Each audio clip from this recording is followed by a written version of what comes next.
Hello everyone, welcome to my channel Brain Trainer. आज हम लोग कवर करेंगे प्रोकैरियोटिक एंड यूकैरियोटिक में डिफरेंस बिटवीन। दोनों में डिफरेंस क्या है? Very minute in size. अगर प्रोकैरियोटिक की बात करूँ तो ये साइज में बहुत छोटे होते हैं, जबकि यूकैरियोटिक की बात करें तो फेयरली लार्ज इन साइज। अगर इनके साइज की बात करें तो प्रोकैरियोटिक के कंपैरिजन में यूकैरियोटिक का साइज थोड़ा बड़ा होता है। Prokaryotic nuclear region not surrounded by a nuclear membrane.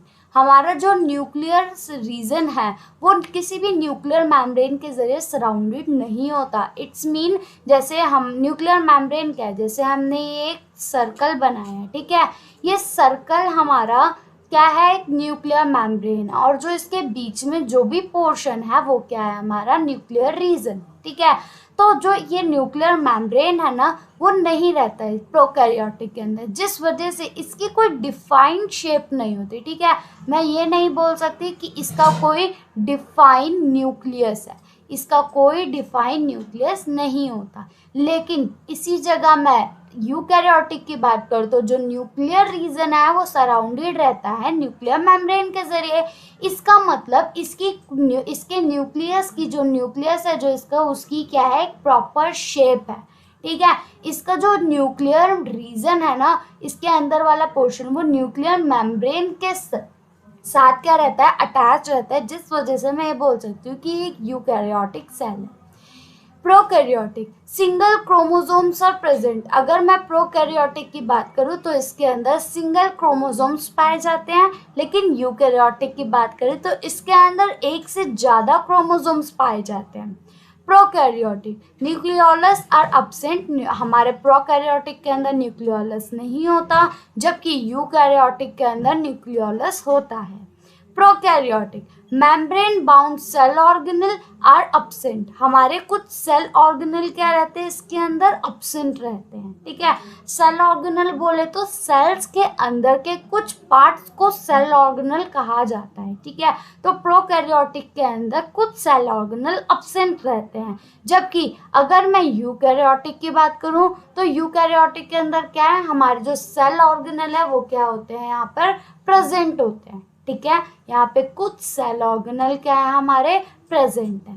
Prokaryotic cell division by fission और बर्डिंग मेथड। हमारा जो इनके सेल का डिवीजन होता है वो फिजन या बर्डिंग मेथड से होता है। ये कौन सा मेथड है, जैसे अमीबा को आपने देखा, ये अमीबा है हमारा, ठीक है। अमीबा ने अपने आप को क्या करा, इसके पास कुछ चीज आया, इसका फूड आया, प्रे आया जिसको हम बोलते हैं, तो इसने अपने प्रे को खा लिया, ठीक है। ये इसका प्रे है। जब इसने अपने प्रे को खाने के लिए आया तो कुछ टाइम बाद क्या हो गया, इसने एब्जॉर्ब करके अपने सेल को दो हिस्सों में बांट लिया। अब इसने खा लिया, ठीक है। अब ये जो अमीबा है, इसने अपने जितना भी प्रे है उसको खाने के बाद डाइजेस्ट कर लिया और अपने आप को दो भागों में डिवाइड कर लिया।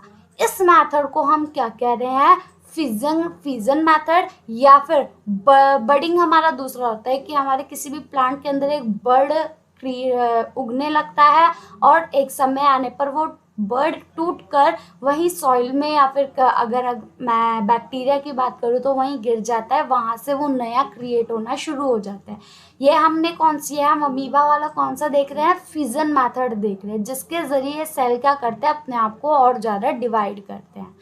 माइटोसिस दूसरा, यूकैरियोटिक का सेल डिवीजन किसकी मदद से होता है, माइटोसिस या मायोसिस, दोनों एक ही चीज है।